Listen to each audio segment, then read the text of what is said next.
मंगलमय मंगल करण वीतराग विज्ञान नमो ताहि जाते भये अरहंतादि महान। करि मंगल करि हो महा ग्रंथ करन के काज जाते मिले समाज सब पावे निज पद राज पावे निज पद राज। सो निज भाव सदा सुखद अपनों करो प्रकाश जो बहुविध भव दुख निको करी है सतानाश करी है सतानाश।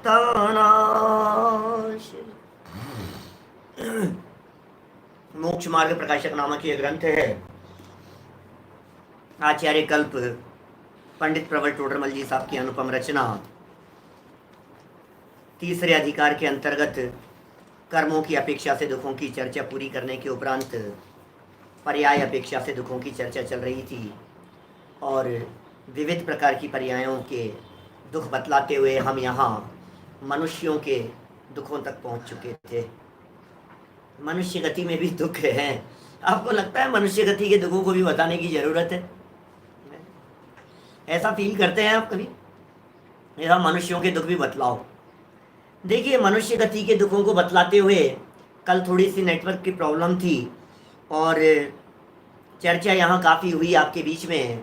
असंख्यात जीव ऐसे हैं इस मनुष्य जीवन में जो लब्ध अपर्याप्तक हैं, श्वास के 18वें भाग आयु वाले हैं। अनगिनती जीव इस प्रकार के हैं इस मनुष्य पर्याय में जो जीव गर्भ में आकर के मर जाते हैं। हमने अनंत भव गर्भ में आकर के बिताए हैं। आज महाभाग्य से हमारे कोई अवसर मिल गया है कि हम गर्भ से निकल करके बाहर आ गए और न केवल निकल करके बाहर आ गए, हमें सुनने और समझने जैसी योग्यता मिल गई। 8 वर्ष तक का बालक गर्भ काल सहित, माने जिसकी उम्र 7 वर्ष और 3 महीने हों, वो जीव सम्यक दर्शन प्राप्त करने के योग्य हो जाता है, भाग्यशाली हो जाता है। हमारी इतनी उम्र, अच्छा कुल, अच्छी आयु, निरोगी शरीर, 5 इंद्रियों की स्वस्थता, जिनवाणी सुनने का अवसर, इस महाभाग्य से हमारे को मिल गया है। ये कह रहे हैं कितने भव हमने बिताए हैं ऐसे एकेंद्रीय पर्यायों जैसी अवस्था रही है। अपर्याप्तक मनुष्य था लेकिन तो भी सैनी पंचेंद्रिय तो था। अपर्याप्तक मनुष्य था, मनुष्य गति कर्म का उदय तो था, मनुष्य आयु तो थी उसकी। आप सोचिए जरा, माने वो भी अवस्था, भले अब ये पुण्य पाप मिश्रित अवस्था है क्योंकि अपर्याप्तक अवस्थाएं, उसे पाप कर्म का उदय कहेंगे, लेकिन मनुष्य गति है, मनुष्यों का भव है, ये पुण्य कर्म प्रकृति। मनुष्य गति तो पुण्य कर्म प्रकृति है, सैनी पंचेंद्रीय पन तो पुण्य कर्म प्रकृति है। अब क्या कहें, ये तो मिश्रित इस प्रकार की दशा है। माने अब कौन से समय किस तरह के परिणाम होते हैं तो इस तरह की अवस्था बनती है। देखिए आप, शक्ति विशेष यहाँ मनुष्य जीवन में कुछ जीवों की पाई जाती है। माने कुछ जीव इस प्रकार के भी होते हैं मनुष्य भव में जिनके साता का विशेष उदय पाया जाता है, जिनके पुण्य का उदय विशेष पाया जाता है, जो क्षत्रिय हैं, जो राजा आदि के हैं, जो उच्च गोत्र वाले हैं, जिनके धन धान्य आदि बाह्य संयोगों का विशेष संबंध दिखाई देता है। ऐसे लोग भी कम नहीं हैं इस दुनिया में। बहुत लोग हैं जिनके धन धान्य अधिक बाह्य सामग्री, भोग सामग्री विशेष रूप से पाई जाती है, पुण्य के उदय में मिल गई, विशेष सामग्री मिल गई है उनको। ये कह रहे हैं वो विशेष जानना। अब देखिए आगे 68 नंबर पेज से प्रकरण को थोड़ा सा आगे बढ़ाते हैं। 68 नंबर पेज। अथवा गर्भ आदि अवस्थाओं के दुख प्रत्यक्ष भाषित होते हैं। लो, प्रत्यक्ष माने जानते हैं आप? प्रत्यक्ष माने प्रकट दिखाई दे रहे हैं। ये प्रत्यक्ष माने साम व्यवहारिक प्रत्यक्ष की बातें कर रहे हैं। ये प्रत्यक्ष माने उस प्रत्यक्ष की बातें कर रहे हैं कि आपको अपनी आंखों से दिखाई देते हैं। गर्भ अवस्था में जीव किस प्रकार से दुख पा रहा है ये आप स्वयं महसूस कर सकते हैं दूसरे जीव को देखकर, अनुमान आधार पर। बेचारा कितना तकलीफ पा रहा है, बेचारी की क्या स्थिति है, कभी औंधे मुंह पड़ गया है, कभी क्या हो गया है। ये जो परिस्थितियां दिखाई दे रही है, ये परिस्थितियां कैसी है, गर्भवती माओं की क्या दशा होती है और कितने कष्ट पाती हैं वो भी हम प्रत्यक्ष देखते हैं। टोडरमल जी ये कह रहे हैं, गर्भ में रहते हुए जीव की दशा का चित्रण करते हुए जिस प्रकार विष्ठा में लट उत्पन्न होती है, विष्ठा होती है, विष्ठा पोटी, उस पोटी में कोई लट उत्पन्न हो जाए, अब वो लट उसके अंदर तड़पड़ा रही है, इधर उधर बस चल रही फिर रही है और चारों तरफ से लिपटी हुई है। सो पोजीशन है गर्भ अवस्था में उत्पन्न होने वाले जीव की। जब जीव उत्पन्न होता है तो उसका आकार इतना ही होता है लटवत, जब आकर के जन्म लेता है तो इतना ही उसका आकार होता है, फिर धीरे धीरे आकार बढ़ने लगता है। और जिस जगह पर जन्म लेता है वहां ये कह रहे हैं जिस प्रकार विष्ठा में लट उत्पन्न होती है उसी प्रकार गर्भ में शुक्र श्रोणित के बिंदु को अपने शरीर रूप करके जीव उत्पन्न होता है। रज और वीर्य मिलकर के जो गंदगी है, मलिनता है, क्या कहेंगे उसे, निहार जैसा है वो, है ना, उस मलिनता में इस जीव का जन्म हुआ है। तू देख तो सही किस बात का घमंड कर रहा है, किस बात का अभिमान कर रहा है तू। जन्म कहाँ हुआ था, बाद में वहां क्रमशः ज्ञानादिक की तथा शरीर की वृद्धि होती है, धीरे धीरे ज्ञान वृद्धि होती चली जाएगी, शरीर की वृद्धि होती चली जाती है। कल मैंने आपसे कही थी ये बात कि जैसे जैसे शरीर बढ़ता चला जाता है, 3 महीने 2 महीने का हुआ, 3 महीने का हुआ, अब धीरे धीरे 3 महीने से अब वो शरीर को जिस माँ के शरीर में है उस शरीर को खींच रहा है, स्ट्रेचिंग हो रही है, और धीरे धीरे करके, माने जगह नहीं है तो कितना प्रेशर लगता होगा। सोचिए आप, जिस जगह पर रह रहा है उस जगह को बढ़ाने में ये तकलीफ है उसकी, महासंकट है उसको, गर्भ का दुख बहुत है। संकुचित रूप से, ये गर्भ की बात कर रहे हैं अभी, संकुचित रूप से औंधे मुंह, उल्टा होकर के मुंह पड़ा हुआ है उसका, कहां विष्ठा में, औंधे मुंह, क्षुधा त्रशादि सहित वहां काल पूर्ण करता है। आसान काम नहीं है वहां काल पूर्ण करना। लक्ष्य था शिवपुर जाने का बड़ा, जिस समय माँ गर्भ में था मैं पड़ा। बोलो, लक्ष्य क्यों अपना भुला कर रह गए, चंद क्षण जीवन के तेरे रह गए। ये दुर्लभ है भाई साहब, एक एक चीज, भूख प्यास। अच्छा, जिस समय उसे प्यास लग रही हो क्या उसी समय माता पानी पिएगी? जिस समय भूख लग रही हो क्या उसी समय खाना खाया जाएगा? जो भोजन माता के द्वारा किया जा रहा है वो किस प्रकार का भोजन किया जा रहा है, वो उस बालक के लिए अनुकूल है या प्रतिकूल है? थोड़ा बहुत चरपरा और तीखा खा लिया जाए तो जो कष्ट की वेदना होती है, जलन मचती है पूरे शरीर में, शब्द बोल नहीं सकता है, जबान से शब्द कह नहीं सकता है। कौन? वो गर्भ में बैठा हुआ जी। अरे भाई, गर्भ में बैठे हुए जीव की बात मत करो। हमने ऐसे कष्ट जो भुगते हैं 9 महीने गर्भ अवस्था में, इस मनुष्य जन्म को प्राप्त करने के बाद भी उसकी चर्चा चल रही है यहाँ पर। काल पूर्ण करता है, जब बाहर निकलता है, ओह अब निकलने के बाद की चर्चा करो थोड़ी सी। ऐसे ही बड़े हो जाते हैं बच्चे, ऐसे ही बड़े हो गए भाई साहब, इतने बड़े हो गए हम तो। कैसे बड़े हो गए? जो बच्चे का जन्म आज हुआ है उस बच्चे को जरा रोजाना ऑब्जर्व करो आप, वो कैसे बड़ा हो रहा है। रोजाना देखो आप, सुबह से शाम तक, महीनों तक तो वो पड़ा रहता है बिस्तरों में, गोद में, कोई उठाता है, कोई टांग पकड़ करके उठा देता है, कोई घुमा देता है, कोई कुछ करता है। क्या क्या हालत हो रही है उसकी, चाहता क्या है वो और हो क्या रहा है।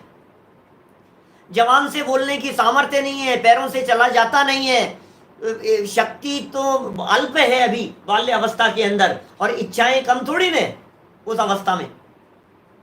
चल नहीं सकता, बोल नहीं सकता, उसके पास में एक ही भाषा है रोने की, इसके अलावा दूसरा कोई उपाय नहीं है। सर दर्द हो रहा होगा तो भी रोएगा, और भूख लग रही होगी तो भी रोएगा, पेट दर्द हो रहा होगा तो भी रोएगा, हाथ मुड़ गया है तो भी रोएगा, पता नहीं क्या कारण है उसके रोने का, और रो रहा है और दूध पिला दो इसको, बस ये उपाय दिखता है लोगों को। ये रो क्यों रहा है, ये रो क्यों रहा है, तकलीफ क्या है इसको बोलो। और ये जरा कल्पना करो, आप निकलने के बाद की बात कर रहे हैं, निकलता है, बाहर निकलते ही 5 दिन का हो गया, 15 दिन का हो गया, कैसे बड़े होंगे भाई साहब, एक एक दिन और एक एक पल करके किस तरह का बीतता होगा उस स्थिति में। बाल्य अवस्था में महादुख होता है। दांत निकलने लग गए, दांत निकलने का मतलब जानते हो आप क्या होता है? आप लोगों की अक्ल डाढ़ आई है कभी? मेरे तो नहीं आई, मैं तो बिना अकल वाला ही हूँ। माने अक्ल डाढ़ आती है ऐसा सुनते हैं 30-35 साल की उम्र में, 25-30 साल की उम्र में, तो वो जो अक्ल डाढ़ आती है ना, उसको पता है अक्ल डाढ़ क्यों कहते हैं? उस डाढ़ के आने पर इस जीव को अक्ल आ जाती है, अक्ल ठिकाने आ जाती है। इतना दर्द और इतनी वेदना होती है, इतना दर्द और इतनी वेदना होती है, क्योंकि वो जो डाढ़ आई है, वो डाढ़ वहां के मांस को चीर कर फाड़ कर निकल रही है, उसकी वेदना है वो। अब जैसे उस डाढ़ के निकलने में 30-35 साल की उम्र में, 25-30 साल की उम्र में जब वो निकलती है, तो जैसी वेदना आपको हो रही है, उससे आप अंदाजा लगा सकते हो वैसी वेदना उस बच्चे को होती है जिसके दांत निकल रहे हैं। बेचारा व्यक्त नहीं कर सकता है, बोल नहीं सकता बेचारा, मांस को फाड़ करके निकल रही है वो हड्डी, उसकी कल्पना करो दांत निकलने की, जरा कैसी स्थिति होती होगी। इतना ही, अभी जितना विस्तार कर सकें, टोडरमल जी कह रहे हैं यहाँ पर, भाई साहब आगे वाक्य कहने वाले हैं जो प्रत्यक्ष दिखाई देते हैं, हम क्या वर्णन करें। चला नहीं जा रहा है, एक एक उंगली पकड़ करके चल रहा है, बोलना नहीं जानता है, बोलना क्या चाहता है, निकलता क्या है, बार बार में डांट खाता है, उंगली पकड़ करके चलता है, गिर जाता है, सूसू पोटी के अंदर उलझा रहता है, फंसा रहता है, उसी को खा जाता है, जो हाथ में आती है वो चीज़ खाता है। हालत देखो जरा उसकी क्या है, जबरन उसको खिलाते हैं, खाना नहीं चाह रहा है और उसके मुंह के अंदर ठूसे जा रहे हैं। 6-6 8-8 महीनों के बच्चों की जरा हालत देखो, 8 महीने का, साल भर का बच्चा खुद तो खा नहीं सकता है, और माँ उनकी ऐसे टांग फंसाएगी और मुंह में ठूसेगी उसको। हालत बच्चे की यार, भाई क्या क्या पोजीशन है उस बच्चे की। सीढ़ियाँ चढ़ने लगेगा, गिर पड़ेगा, दांत टूटेंगे, कभी यहाँ चोट लग गई, कभी वहाँ चोट लग गई, बिस्तरों के अंदर पड़ा हुआ है, गीला पड़ा हुआ है, कोई सुन नहीं रहा है, डॉक्टर के ले करके भाग रहे हैं, कभी वॉमिटिंग कर रहा है, कभी दस्त हो गए हैं, कभी कुछ हो गया है। ये दुख है भाई साहब जो भोगे हैं हमने। मैं बहुत विस्तार नहीं कर रहा हूँ, मैं बहुत संक्षेप में बात कर रहा हूँ आपसे। स्कूल छोड़ने के लिए गए आप, ऐसी दशा होती है जैसे उसे घर से निकाल दिया हो, रोजाना रोता है और रोजाना दुनिया भर के उसके जो पढ़ाई, माँ बाप की तकलीफ और बच्चे की तकलीफ, पढ़ाई हो गई कि क्या हो गई, जान को आफत हो गई। सोचो आप कितनी तकलीफ है उन बच्चों को, पढ़ना पढ़ना पढ़ना, दिन रात एक ही टेंशन, टॉर्चर, उधर से अध्यापक, इधर से माँ बाप, इधर से ये बाल्य अवस्था के अंदर दुख सबने भोगे भाई साहब। कभी नोट डल करके आता है, कभी कुछ होता है, कभी बच्चे पीट देते हैं, कभी किसी को पीट आता है, कभी स्कूल के अंदर गिर जाता है, कभी टेबल से गिर जाता है, कमजोर हो तो एक समस्या और इंटेलिजेंट हो तो दूसरी समस्याएं, लोग जलते हैं, चिढ़ते हैं। ये कैसे कैसे दुख है भाई साहब। ये सब बाल्य अवस्था के बारे में कह रहे हैं, महादुख होता है। उसके कष्ट वही जानता है, वो बच्चा जिन कष्टों को वो भोग रहा है। हम सब ने भोगे हैं उस अवस्था के अंदर वो सारे कष्ट। खेलना चाहे तो खेलना नहीं चाहे, माँ बाप ने डांट दिया, कभी गेम नहीं है, कभी ये नहीं है, कभी उठा करके ऊपर रख दिया। बच्चा सोचता है कब बड़ा होऊंगा, ऊपर रख दिया, मेरा हाथ नहीं आता है, कभी पैर रख करके ऊपर चढ़ने की कोशिश करता है तो फिसल जाता है, कभी आए दिन होती है। और एक दिन चोट लग गई तो कई कई दिन तक उसको भोगता है, एक दिन बीमार पड़ जाता है तो कई कई दिन तक भोगता रहता है उसको। ये तो बचपन की बात कह दी, फिर थोड़ा सा होशियार हो गया। देखो अभी टोडरमल जी क्या कह रहे हैं, कोई कहते हैं बाल्य अवस्था में दुख थोड़ा हो, अरे बच्चे हैं इनके क्या फर्क पड़ता है, ऐसे लगती रहती है। किसने कह दिया बच्चे हैं इनके क्या फर्क पड़ता है? टोडरमल जी कह रहे हैं सो ऐसा नहीं है, किंतु शक्ति थोड़ी होने से व्यक्त नहीं हो सकता। बात यह है बेचारे व्यक्त नहीं कर पा रहे हैं, व्यक्त करने की सामर्थ्य नहीं है, प्रकट करने की सामर्थ्य नहीं है, शक्ति नहीं है उनके पास में, इसलिए उनके दुख का आप अंदाजा नहीं लगा सकते हो। अंदर ही अंदर जो उनको मानसिक वेदना हो, बच्चे डिप्रेशन में आ जाते हैं, बताया आपको। बच्चों को मानसिक वेदनाएं कम होती है क्या? आजकल तो छोटे छोटे बच्चे भी बड़ों जैसी हरकतें करते दिखते हैं। छोटे छोटे से बच्चे भी बड़ों जैसी बातें करते हैं। इंटेलिजेंसी इतनी दिखाई देती है छोटे छोटे से बच्चों में, बड़ों जैसी बातें करेंगे, आपको लगेगा 3 साल का बच्चा है, 4 साल का बच्चा है और कैसी बातें कर रहा है, बड़ों जैसी बातें कर रहा है। उनकी दुख, उनके सोच, उनकी तकलीफ वो बहुत होती है, अपार वेदनाएं उनको, शक्ति थोड़ी होने से व्यक्त नहीं हो सकता। चलो थोड़े से और बड़े कर लो उनको, बच्चों को। अब बचपन से थोड़े से और बड़े हो गए कि हाँ सब बड़े हो गए। अब क्या हुआ, स्कूलिंग पूरी हो गई, कॉलेज पूरा हो गया, बाद में व्यापाराधिक तथा विषय इच्छा अधिक दुखों की प्रकटता होती है। विषयों की इच्छा जैसे जैसे उम्र बढ़ती चली जाती है, व्यापार अधिक, आजीविका अधिक के लिए कितना कितना कष्ट सहते हैं सब लोग। बिजनेसमैन हैं, व्यापारी हैं, कमाने वाले हैं। बहुत सारे लोग आज चले भी गए हैं लॉकडाउन खुलने की वजह से अपने अपने काम के लिए, कोई बात नहीं, लेकिन कितनी तकलीफें हैं ये तो बताओ। उसमें पैसा कमाना आसान काम थोड़ी ना है। अपने बच्चों को उपदेश देता हुआ दिखाई देता है, बेटा कमाएगा तो पता लगेगा। क्या मतलब है इसका, कमाएगा तो पता लगेगा? मेहनत करेगा तो पता लगेगा, इसका मतलब क्या है? कभी किसी व्यापारी से, कभी किसी क्लाइंट से, कभी आने वाले किसी व्यक्ति से, कभी इनकम टैक्स की, कभी सेल टैक्स की, कभी दुनिया भर की इस तरह की टेंशन है, कभी उसको टिकाए रखने की, बचाए रखने की, माल नहीं आया, पेमेंट नहीं आया, उसका ये नहीं हुआ, उसको उधार दिया था वो लेकर के भाग गए। रोजाना की टेंशन है, रोजाना की महाभारी टेंशनों को भुगतता है रोजाना। कहते हैं अभ्यस्त हो गया सब। अरे काय का अभ्यस्त हो गया? मैं ये कह रहा हूं किसी का 4 जगह पर पैसा डूब गया हो, अब 5वीं जगह डूबेगा तो उसको तकलीफ नहीं होगी क्या? बताओ मेरे को। नहीं साहब ये तो हैबिचुअल है। क्या बात करी, इसको हैबिचुअल कहते हैं? बोलो। जिसका 8-10 बार फ्रैक्चर हो गया हो पैर का, 10 बार फ्रैक्चर हो चुका, अब 11वीं बार होगा तो तकलीफ नहीं होगी? अरे इनको तो आदत है, अब इनके तो क्या है, इनकी तो रूटीन में आ गया। अरे भाई साहब रूटीन नहीं होता है, हर बार की तकलीफ अलग होती है। बच्चे पलट करके सामने जवाब दे देवे, उठ पड़ा बोले। आप सोचो जरा वो जो मानसिक संताप है इन मनुष्य गति के जीवों का। व्यापार अधिक के अंदर 2 शब्द दिए हैं, एक व्यापार अधिक और एक विषय अधिक। खाना क्या चाहता है, बनाया क्या है, बन गया है तो पसंद नहीं आ रहा है, पसंद भी यदि आ गया है तो बीच में दूसरी अड़चने आ गई है। रोज की संकट है। घर गृहस्थी के संकटों को हम कहां तक बतलाएं, आप लोग खुद भोगते हैं। कभी मोबाइल का नेटवर्क नहीं आ रहा है, कभी पानी नहीं आया है, कभी बिजली का बिल बहुत ज्यादा आ गया है। एक दिन हमारे आ गया था, उस जब 200-300 रुपए का टेलीफोन का बिल आता था, उस समय हमारे 20-22 हजार का बिल आ गया था टेलीफोन का, लैंडलाइन का। एक दिन के लिए इंटरनेट की फैसिलिटी ली थी और वो इंटरनेट की फैसिलिटी वो उस दिन उनका वो चालू नहीं हुआ, एक दिन बाद शुरू होने वाला था, उपयोग लिया और 20 हजार का बिल भेज दिया उन्होंने। अब करते रहो आप, माथा पचाते रहो।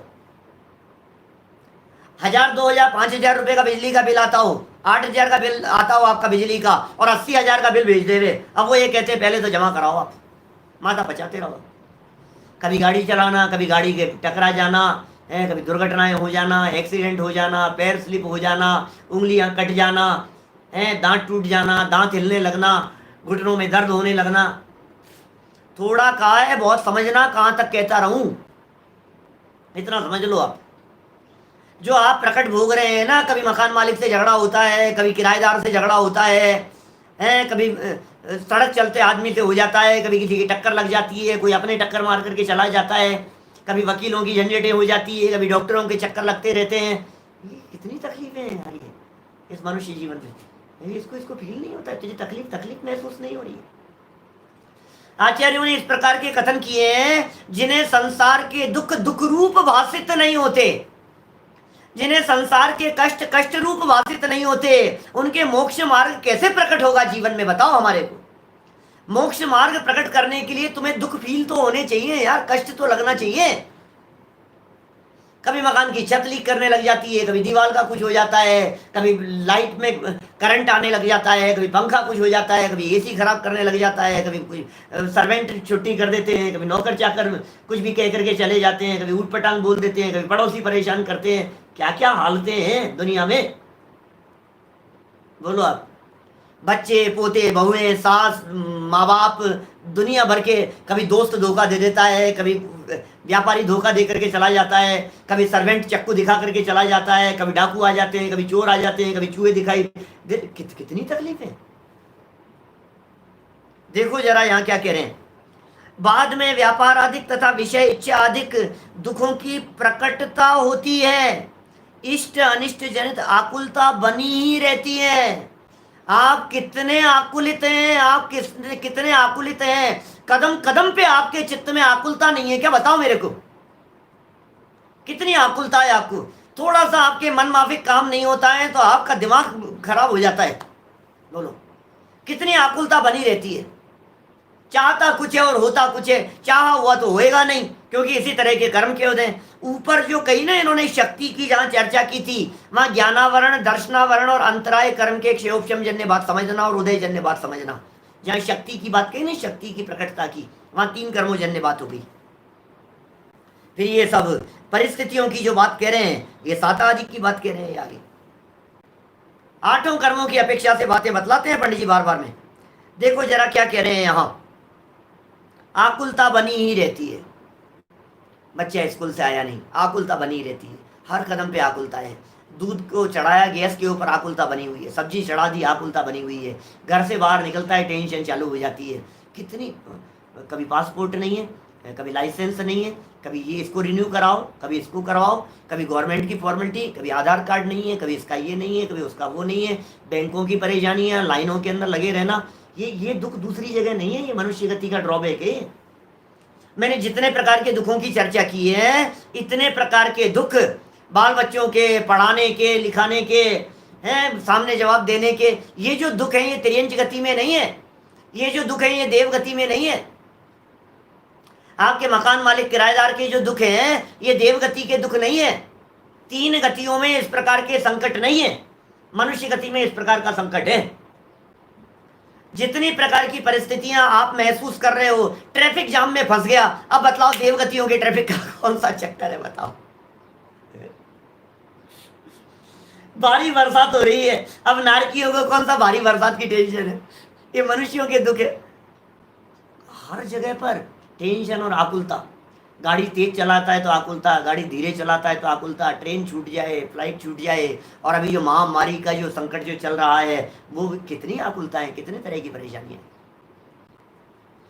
आप सोचिए, अच्छी ड्रेस बना करके लाए आप हैं और ड्राई क्लीन वाले को दी, उसने खो दिया, उसने बिगाड़ दिया। आप अच्छे कपड़े पहन करके शादी पार्टी के लिए निकले और घर से बाहर निकलते ही बगल में से कोई गाड़ी निकली और तेजी से छींटे और कीचड़ उछाल दिया आपके ऊपर। अब बतलाओ आपकी क्या हालत होती है? अब घर के बाहर निकलते हो जाए तब तक तो ठीक है, क्योंकि घर में आकर के बदल लेगा। जिस जगह पर पहुंचना था तुझे शादी में, वहां किसी व्यक्ति ने कीचड़ उछाल दिया। बोलो, बरसात का मौसम था और बगल से आती हुई गाड़ी ने कीचड़ उछाल दिया। न बदल सकता है, न अंदर जा सकता है, न घर आ सकता है। काटो तो खून नहीं, ऐसी पोजीशन होती है। बोलो, मैं थोड़ी बहुत बातें कह रहा हूँ, आप लगाना। आज है ना, दिन भर सुबह से शाम तक देखना जरा अपनी स्थितियों के बारे में। किसी का फोन आ जाता है, बिना मतलब की छोटी छोटी सी टेंशन खड़ी हो जाती है। ये कह रहे हैं देखो, और आगे चलो, आकुलता बनी रहती है। पश्चात जब वृद्ध हो तब शक्तिहीन हो जाता है और तब परम दुखी होता है। अब वृद्धावस्था के दुख अर्ध मृतक संबूढ़ापन कह दिया दौलत राम जी ने। यहीं से तो उठाई ये बातें दौलत राम जी ने। इस मोक्ष मार्ग प्रकाशक को बेस बना करके छेड़ाला ग्रंथ की रचना हुई है। एक प्रकार से दौलत राम जी की जो छेड़ाला है, उस दौलत राम जी की छेड़ाला के ऊपर इस मोक्ष मार्ग प्रकाशक की बहुत अच्छी छवि दिखाई देती है। अभी हमारे कारंजा के अंदर गोष्ठी थी मोक्ष मार्ग प्रकाशक के ऊपर, शायद जनवरी की बात है, जनवरी में। तो हमारे एक शास्त्री विद्वान है मुंबई के, अभिषेक जी जोगी, अभिषेक जी शास्त्री, उन्होंने मोक्ष मार्ग प्रकाशक और छेड़ाला इनके अध्यायों की तुलनात्मक विवेचना शोध पत्र प्रस्तुत किया। बहुत सुंदर ढंग से उन्होंने विवेचन किया, मैंने तुलना की दोनों में और बतलाया देखो ये यहाँ मोक्ष मार्ग प्रकाशक में है और ये देखो ये छेड़ाला के अंदर इस तरह से दिखाई देता है। जो 4 गति के दुखों की परिस्थितियां पहली डाल में बतलाई है, वो टोडरमल जी की छवि दिखाई देती है बिल्कुल एज इट इज। आगे भी सारे दुखों का जो वर्णन, मिथ्या दर्शन आदि का जो वर्णन किया है वो सब। कैसी है वृद्धावस्था? कान से सुनाई नहीं दे रहा, आंखों से दिखाई नहीं दे रहा, चला फिरा नहीं जा रहा है, उठा बैठा नहीं जा रहा है, कोई काम करने की सामर्थ्य बची नहीं है, शक्ति है नहीं, शक्तिहीन हो गई है, अधमरे के समान हो गया है, मरा है नहीं और मरे जैसी हालत है। और ऐसी वृद्धावस्था की कल्पना करो आप, जिस वृद्धावस्था के अंदर खाट पकड़ रखी है। बोलो, जिस वृद्धावस्था के अंदर बिस्तर पकड़ रखे हैं उसकी क्या हालत है। अभी मैं इसकी चर्चा करूंगा नीचे चल करके कि ये इतनी स्थिति होने के बावजूद भी आपको बेनिफिट क्या मिल गया है। अभी जरा दुख को दुख रूप अनुभव कर लो, फिर हम बात करेंगे, हम ये बात करेंगे आपसे कि आपको जो मिल गया है वो कितने भाग्य से मिल गया है। एक बार आप देखना उस स्थिति को। बहुत क्या कहें, प्रत्यक्ष जिसे भाषित नहीं होते, ये ऊपर वाली लाइन पढ़ ली, ये दुख प्रत्यक्ष देखे जाते। बहुत क्या कहें, हम क्या कहें भाई साहब आपको, कितना कहें और क्या कहें। प्रत्यक्ष जिसे भाषित नहीं होते वे कहे हुए क्या सुनेगा। लो क्या कह रहे हैं। अब आपको प्रत्यक्ष भाषित नहीं हो रहे हो हैं, आप हमारे कहने से क्या मानोगे। हम बखान करके महीने भर भी आपको मनुष्य गति के दुखों के बारे में सुनाते रहे ना, 1 महीने तक भी मैं वर्णन करता रहूं मनुष्य गति के दुखों का, एक एक प्रसंग और परिस्थिति आपको लाला करके बतलाता रहूं मैं, उसके बावजूद भी जब तक आप खुद अनुभव नहीं करेंगे तब तक कहे होएगा क्या होगा। ये कितना जबरदस्त वाक्य है। टोडरमल जी के इस वाक्य में कितना दम है, सोचो आप जरा।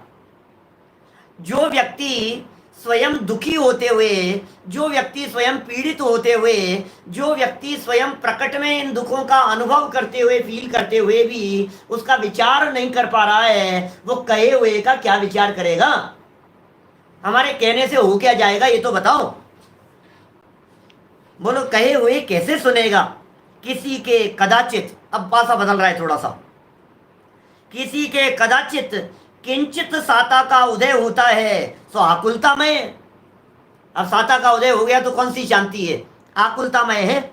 और तीर्थंकर आदि पद मोक्ष मार्ग प्राप्त किए बिना होते नहीं है। मनुष्यों के अंदर तीर्थंकर आदि पदों की चर्चा कर दी, माने तीर्थंकर हैं, नारायण हैं, प्रतिनारायण हैं, बलभद्र है, चक्रवर्ती है, कामदेव है, इस तरह के जो पद होते हैं ना, ये सारे पद मोक्ष मार्गी जीवों के होता है बेटा। सम्यक दर्शन की अवस्था में ही इन जीवों को इस जाति के पुण्य बंधा करते हैं।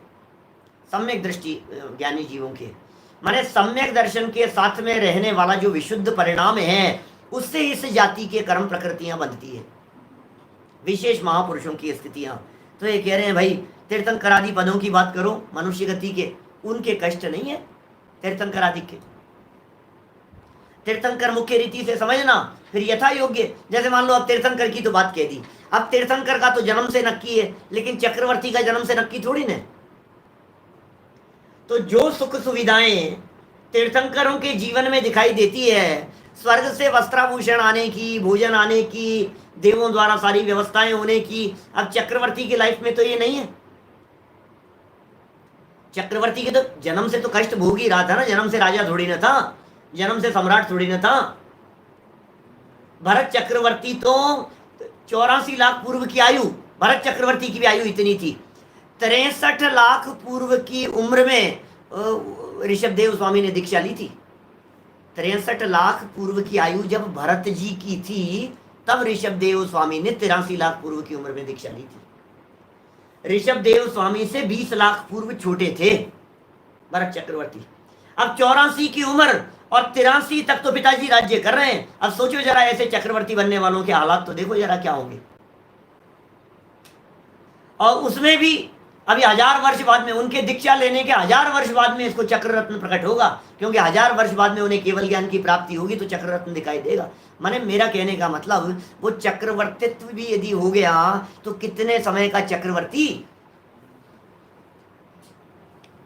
देखिए, इस प्रकार मनुष्य पर्याय में दुख ही है, मनुष्य पर्याय में इस प्रकार कष्ट ही है। ये मनुष्य गति के जीवों के कष्ट की परिस्थितियों का वर्णन थोड़ा बहुत यहाँ किया है। अब जरा गजब की बात कह रहे हैं। अब हम लोगों के लिए कुछ बात कहना चाह रहे हैं। बेटा सावधान रहना। देखो अभी तक तो संकट बतला दिए। अब यदि तुम्हारे को ये संकट रूप लगते हो, अब यदि ये तुम्हारे को कष्ट लगते हो और तुम इन कष्टों को सुनकर देखकर अपना सर पकड़ने और माथा पकड़ने की बात करते हो, तो टोडरमल जी ये कह रहे हैं सर पकड़ने की जरूरत नहीं है। क्यों नहीं है जरूरत? क्योंकि एक मनुष्य पर्याय में कोई अपना भला होने का उपाय करे तो हो सकता है। किस्मत खुल गई। क्या बात कर रहे हो आप कि साहब अभी तक आपने इतने पाप कर्म के उदय की चर्चा की है कि हाँ दुख बतलाए हैं आपको मोक्ष मार्ग में लगाने के लिए दुखजन्य परिस्थितियों की चर्चा की है। लेकिन अब टोडरमल जी कह रहे हैं किस्मत खुल गई है तुम्हारी। ये मनुष्य जन्म में तुम्हें जिस अवस्था की प्राप्ति हो गई है ये भाग्यशालीपन का सूचक है। सोचो जरा क्या भाग्य है इस मनुष्य गति के जीवों का।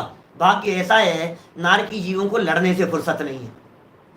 मार काट मची रहती है नारकी जीवों को। देवगति के जीवों को भोगों से फुर्सत नहीं है। वहां की क्या स्थिति है दूर के ढोल सुहावने कल करेंगे चर्चा देवगति के दुखों के संदर्भ में। देवगति के जीवों को भोगों से फुर्सत नहीं है। दो निपट गए। नारकियों को लड़ने से फुर्सत नहीं है, देवों को भोगों से फुर्सत नहीं है। तिर्यंच गति के जीवों के पास में अकल नहीं है, मंद बुद्धि है, संयोग और सामर्थ्य नहीं है। और मनुष्य गति के जीवों के पास में यह अवसर मिला है तो ये समझना चाहता नहीं है। अब हम क्या करें बोलो? अवसर आ गया है भैया, समझने का अवसर मिल गया है। तू समझ भी सकता है, तेरे ज्ञान में ये बातें आ सकती है, तेरी बुद्धि में ये बातें आ सकती है। तू यहाँ ऐसा उपाय कर सकता है जिससे मोक्ष मार्ग में कदम बढ़ा करके आगे बढ़ सके। अरे मुक्ति की प्राप्ति कर सकता है, संयम अंगीकार कर सकता है। ये मनुष्य जीवन संयम के लिए मिला है। देखो कितना सुंदर वाक्य है। एक मनुष्य पर्याय में, एक मनुष्य पर्याय।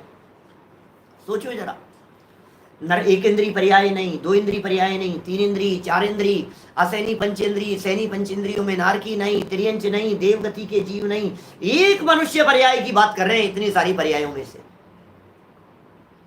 कोई जीव अपना भला होने का उपाय करे तो हो सकता है। क्या देखो शब्दों को देखो ना, कितना जबरदस्त बात कहते हैं।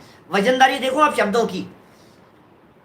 भला होने का उपाय करे तो हो सकता है और नहीं करे तो बैक टू पवेलियन, चल निगोद में आजा, दोबारा आजा विकलत त्रयों के अंदर, आजा एक इंद्री पर्याय में।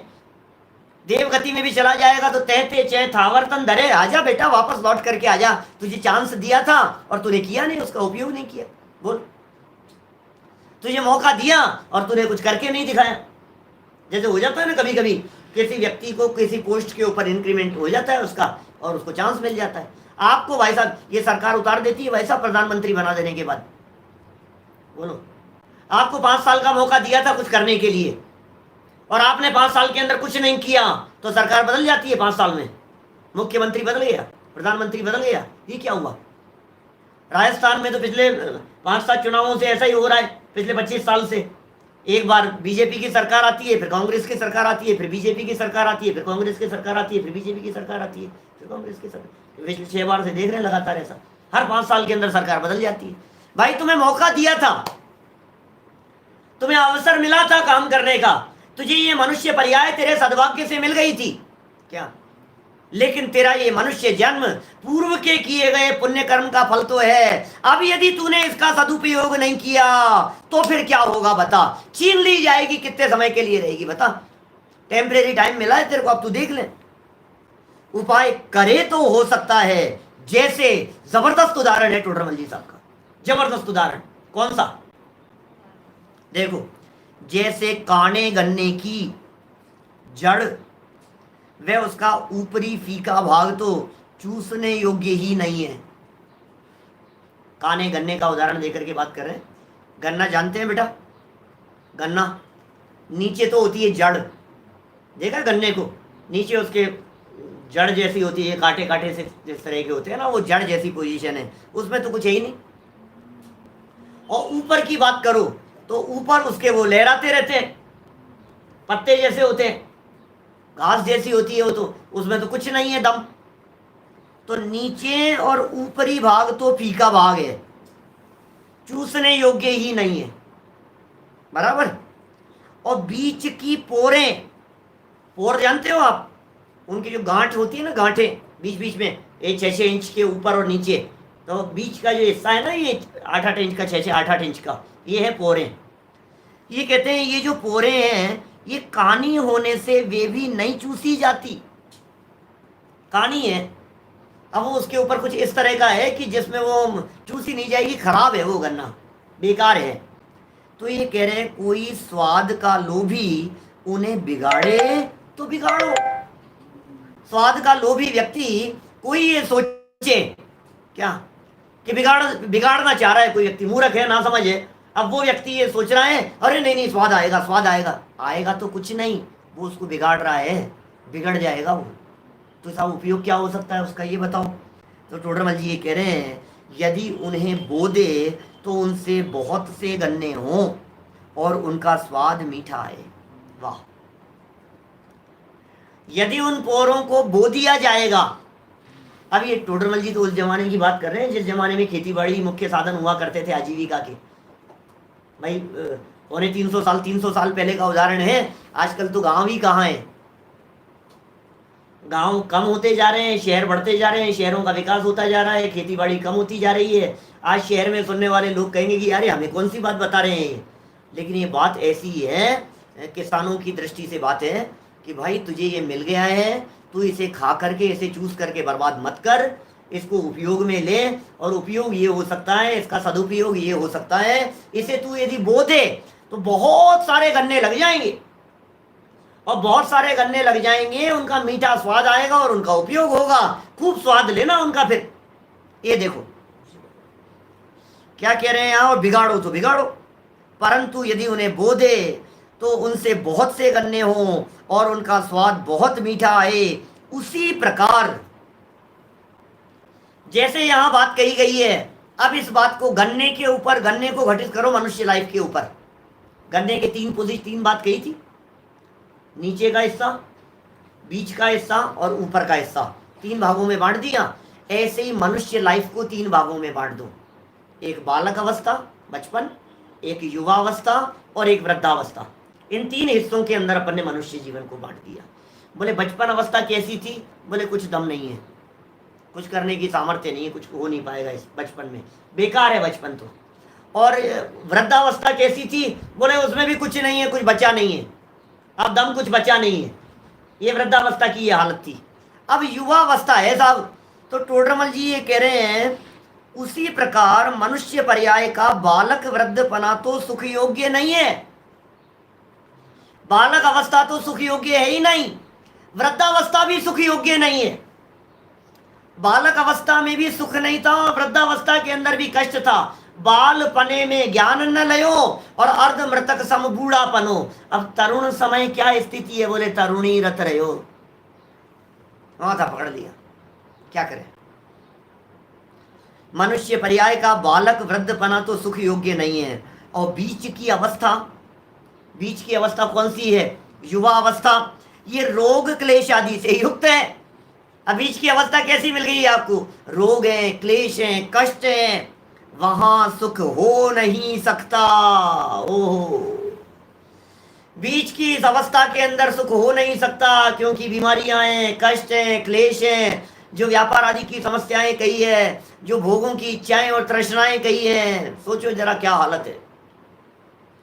आजीविका के लिए दिन भर लगा रहता है, अरे पैकेज पैकेज, खुश हो रहा है मूर्खों जैसे, पैकेज पैकेज देख करके। आपको पता नहीं है साहब 25 लाख का पैकेज है, 70 लाख का पैकेज है, 1 करोड़ का पैकेज है, 1.5 करोड़ का पैकेज है। भाई साहब क्या है, क्या है उसका नाम, पैकेज। एज जिसमें पैक हो जाए उसका नाम पैकेज है। एज को पैक कर दिया गया है बेटा, उसे पैकेज कहते हैं। इस पैकेज की तरफ आकर्षित नहीं होना लाइफ में कभी भी, क्या चांस नहीं है आपको सुधरने संभलने का। सुबह घर से निकलने का टाइम तो है, उठते ही पहले नहा धो करके भागम भाग में निकल जाते हो, और रात को लौट करके आने का टाइम नहीं होता। एज पैक हो जाती है और इतना खींच करके काम लेते हैं आपसे, आप कुछ दूसरा काम करने के योग्य नहीं बचोगे। क्या कितना गजब एग्जाम्पल दिया है, देखो टोडरमल जी साहब ने क्या कह रहे हैं। बीच की अवस्था रोग क्लेश आदि से युक्त है। कैंसर हो जाता है, जवानी अवस्था के अंदर अटैक आ जाते हैं, हालात क्या होती है, बीमारियां दिखाई दे रही है, किडनी की प्रॉब्लम हो गई है, इसकी प्रॉब्लम हो गई है, बहुत तकलीफें हैं। क्लेश कम नहीं है, रोग के साथ में क्लेश और लगाया है। माने रोग हो तो हो, कदाचित आप ये कहो साहब जवानी में कहाँ रोग, बुढ़ापे में आएंगे रोग तो, लेकिन क्लेश कम थोड़ी ना है, क्लेश तो बहुत है। वहां सुख हो नहीं सकता। कोई विषय सुख का लोभी, उसे बिगाड़े तो बिगाड़ो, भोगों में काल बिताया जिनवाणी बोले छे। भाई भोगों में काल बिता रहा है तू, परंतु यदि उसे अब ये मौका, अब चांस मिल गया है हमारे को, बड़े भाग्य से हमको मिला जिन धर्म, बड़े भाग्य से मिल गया है। आप बहुत भाग्यशाली हैं भैया जो आपको ये सुनने का अवसर मिल गया है। हम बहुत भाग्यशाली हैं जो हमारे को जिन धर्म की सेवा करने का अवसर मिल गया है। हम अपने आप को बहुत भाग्यशाली समझते हैं जो हमारे को ये वितरागी तत्व ज्ञान मिल गया है, जो हमारे को ये बातें सुनने का, समझने का, करने का, ये आचार्यों की वाणी, तीर्थंकरों की वाणी को अपने हृदय में उतारने का मौका मिल गया है। याद करो इन बातों को, समझो इन बातों को, अपना उपयोग इन बातों को समझने में लगाओ। ये मौका चला गया तो उसी तरह होगा, काने गन्ने की तरह चूस करके बर्बाद कर रहा है तू इसे। बोल क्या करना है तुझे, बर्बाद करना है कि संभालना है? आएगा उतना ही जितना आना होगा। पैसे पैसे के पीछे दौड़ने से कुछ ज्यादा आ जाएगा, इस धोखे में मत रहना। तुझे लगता है मेहनत तो करनी पड़ती है, सब मेहनत तो करनी पड़ती है। अरे दुनिया का कोई काम ऐसा नहीं है जो काम मेहनत से होता हो। उदय प्रमाण होती है सारी व्यवस्था, कर्म के उदय के अनुसार सारी व्यवस्थाएं होती है, सारी मेहनत के ऊपर चौकड़ी पड़ जाती है। क्या मेहनत की बात करता है? मेहनत जिसे कहते हैं सच में यदि कहीं होती है तो फिर एक ही जगह पर होती है। उस जगह का नाम क्या है? अंतर में होती है मेहनत, अंतर में चलता है पुरुषार्थ। अंदर में पुरुषार्थ चलता है, वहां चलाता नहीं है, और बाहर में जहां चल सकती नहीं है वहां जबरन चलाने की कोशिश करता है, चेष्टा करता है। क्या हो गया है तुझे? मूर्खों जैसे काम कर रहा है। इस दुर्लभ जीवन के, मनुष्य जन्म के अमूल्य क्षणों को तू बर्बाद करने की चेष्टा कर रहा है। सोच तो सही जरा, होश है तुझे? क्या कर रहा है? देखो जरा क्या कह रहे हैं, वाक्य कितने जबरदस्त हैं टोडरमल जी के। यदि उसे धर्म साधन में लगाए अपने इस मनुष्य पर्याय को, यदि तू इस बात का निर्णय करे कि काम तो करने योग्य यही है, इसके अलावा दूसरा कोई करने योग्य काम नहीं है, यदि लगाए तो बहुत उच्च पद को पाए। बोलो, यदि उसे माने किसे? बोलो क्या कह रहे हैं? उसे माने किसे, ये बतला दो आप तो मेरे को, क्या कहना चाह रहे हो? मनुष्य पर्याय को नहीं, ये कह रहे हैं विषय सुख का लोभी उसे बिगाड़े तो बिगाड़ो। उसे मतलब किसे? बचपन को और बुढ़ापे को नहीं। ध्यान देना, गजब के शब्द हैं। कोई विषय सुख का लोभी उसे बिगाड़े तो बिगाड़ो। उसे मतलब बीच की अवस्था को, उसे मतलब जो क्रीम टाइम आपको मिल गया है उसकी चर्चा कर रहे हैं।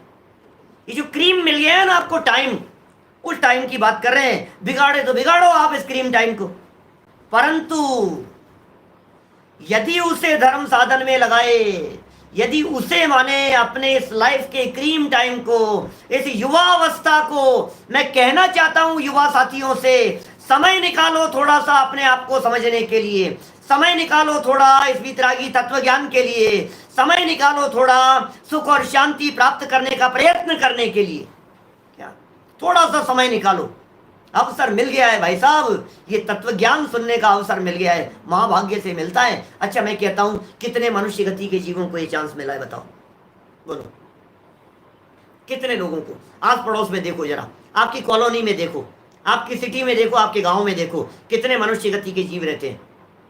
ट्रेन में सफर कर रहे हो तो ट्रेन में देखो जरा, भरी हुई इस ट्रेन में, रेलवे स्टेशन पर देखो आप जरा, बस स्टैंड पर देखो, किसी व्यस्त चौराहे पर देखो, सारे मनुष्य गति के जीव हैं। कितनों को मौका मिला है जो आपको मिल गया है?